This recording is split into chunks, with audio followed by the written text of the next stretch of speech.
When a call came in to the High Springs Police Department about a suspicious person on North Main Street, Officer Martha Hines had no idea that she would soon be fighting for her life. Editor and publisher of the North Florida Herald, Ronald DuPont Jr., sat down with Hines to recount what happened that night. I got to back up and give God some credit for some things. Okay. Because first of all, I wouldn't put the uniform on and the badge without God in my life. And I thought, we have a guy in town, a black guy that knocks on doors, and this was reported as a black male up in a lady's garage knocking on her back door. So when we have this guy that does that, and the thought that came to mind, and it just came through my mind, Willie, why don't you go leave folks alone? And you know how your mom would grab you when you were young, when you weren't listening, and they'd kind of jostle you a little bit and say, listen to me? It came to me, that's not what you're going to. Really? And I thought, ooh. And so I immediately say, Lord, please help me. And he did. Before coming to the police department, Hines worked as a bookkeeper, but her drive to challenge herself led her to join the force as a dispatcher in 1995, working in the same building she had attended elementary school in. By 1997, she had become an officer, but had never been in a situation as life-altering before. Hines pulled up to the home at North Main Street, alone, at 9 p.m. But I got out of the car and I couldn't see him at the back door, so I pulled the car up, and my usual routine is to pull on scene, turn my car off, get out of the car and secure it. Right. He was coming, when I did see him, he was about halfway the garage and was coming at me at a pretty rapid speed, so I never even got my car shut off. Wow. I got out of the car and stood outside the car, and Okay. as he was approaching me, and he said, I must have alarmed that lady in there, knocking on her door, and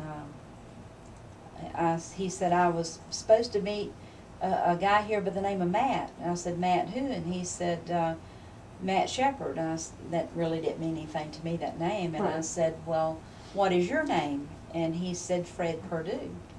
And I said, do you have any ID on you? And he says, it's in the car, and started walking toward his car immediately. Right. I said, don't go back to your car. And I brought him, ordered him to go to the back of his vehicle, and put his hands, proned him out on the trunk of his car.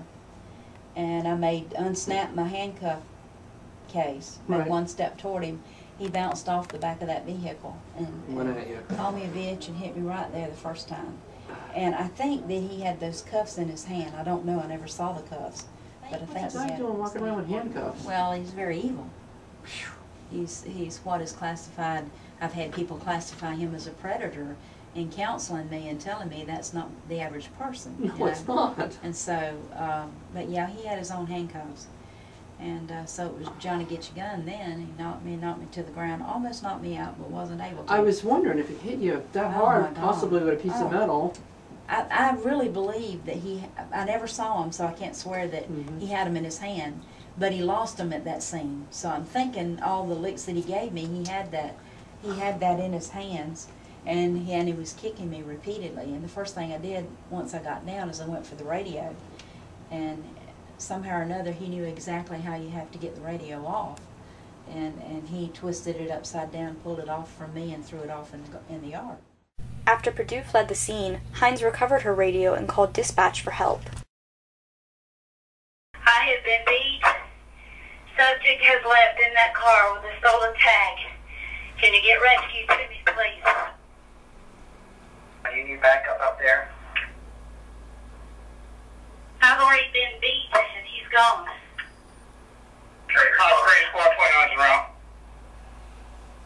When police later caught 19-year-old Fred Perdue, he told police that he had planned to kill the woman inside the home with a 12-gauge shotgun. Without realizing it, Hines had saved lives. Yeah, and it happened the way it was supposed to happen. Without a doubt, God was tired of him. It'll take weeks before Hines can resume her normal duties, but until then, she's grateful that God has given her extra time to attend church.